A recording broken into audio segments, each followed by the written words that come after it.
You're misinterpreting two well-known verses in the Bible, and I'm going to show you why and how interpreting these verses correctly can help us actually understand the will of God for our lives.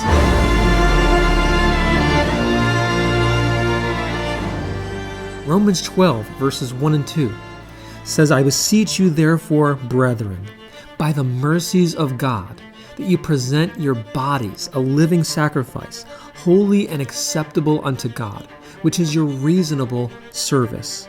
And be not conformed to this world, but be ye transformed by the renewing of your mind, that ye may prove what is that good and acceptable and perfect will of God. These verses are about the sanctification of a believer, right? Well, not exactly.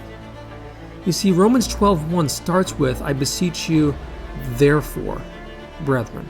And you see, when we see a therefore in the Bible, we need to look back to see what it's there for.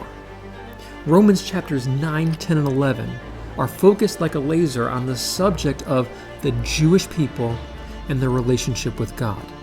Even though the book of Romans was written to a predominantly Gentile audience in Rome, these chapters specifically are focusing on the Jewish people. In Romans 11:17, the Apostle Paul starts using the illustration of an olive tree. He talks about this good, flourishing olive tree as a picture of the nation of Israel and the Jewish people. He then uses the picture of a wild olive tree, a crazy olive tree that's to picture the Gentiles, the non-Jews. And he says that some of the natural branches of the good olive tree ended up being broken off because of unbelief. But in verse number 17, he says this, and if some of the branches be broken off, and thou, being a wild olive tree, wert grafted in among them, and with them partakest of the root and fatness of the olive tree, boast not against the branches.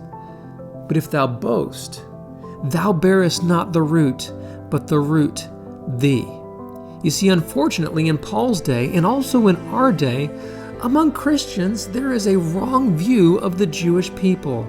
There is a high-mindedness, there is a looking down, and in Paul's day, as well as throughout the centuries, in quote-unquote Christendom, there has been an unbiblical, unloving, unchristlike view of God's chosen people, which are still his chosen people, by the way. And Paul is telling this Gentile audience in Rome, don't boast against the natural branches. He then says in verse 23, and they also, if they abide not still in unbelief, basically if they become believers, they shall be grafted in, for God is able to graft them in again. For if thou wast cut out of the olive tree which is wild by nature, and wert grafted contrary to nature into a good olive tree, how much more shall these, which be the natural branches, be grafted into their own olive tree? Don't neglect the context and background and roots of our faith. The gospel, Jesus the Messiah, all of it is embedded within the Jewish people and the Hebrew Scriptures. And if we ignore this context, we are going to be misinterpreting the Bible. Paul says in verse 25, for I would not, brethren, that ye should be ignorant of this mystery, lest ye should be wise in your own conceits, that blindness in part has happened to Israel, until the fullness of the Gentiles be come in. You see, it was God's plan to allow the Gentiles, the nations of the world, the non-Jewish people, to have a chance to hear the gospel and believe, and be saved and become part of the family of God. In this, the nation of Israel as a whole has rejected Jesus as their Messiah, although there are many individual Jewish people, such as my dad, who have come to believe in Jesus as their Messiah. But in Romans 11:11, it says, I say then, have they stumbled, speaking of the Jewish people, have they stumbled that they should fall, speaking of their relationship with God? He says, God forbid. But rather through their fall, salvation is come unto the Gentiles. Why? There's a specific reason. For to provoke them to jealousy. Meaning the reason that God allowed things to happen and transpire the way that he did is so that Gentile believers would then in turn take the gospel back to the Jewish people. Now stick with me, this is where it gets really interesting and why that therefore is actually there. In Romans chapter 11, verses 30 and 32, it mentions the word mercy 4 times. Look at verse 30.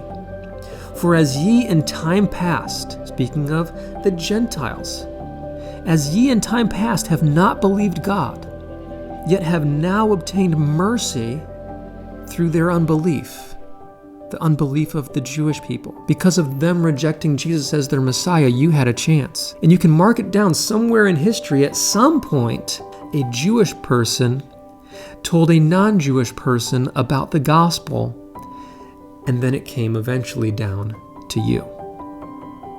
At its inception, at its beginning, the church was pretty much entirely a Jewish entity.